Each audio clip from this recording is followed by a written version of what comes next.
Hey everyone, hope everyone's having a great day. Today I'm showing you how to make a papaya kale smoothie.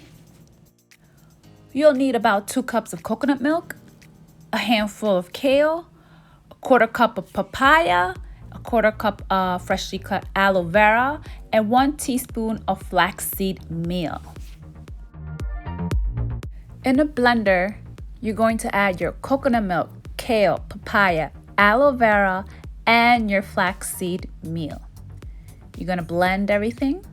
And if the smoothie is too thick, feel free to add more coconut milk.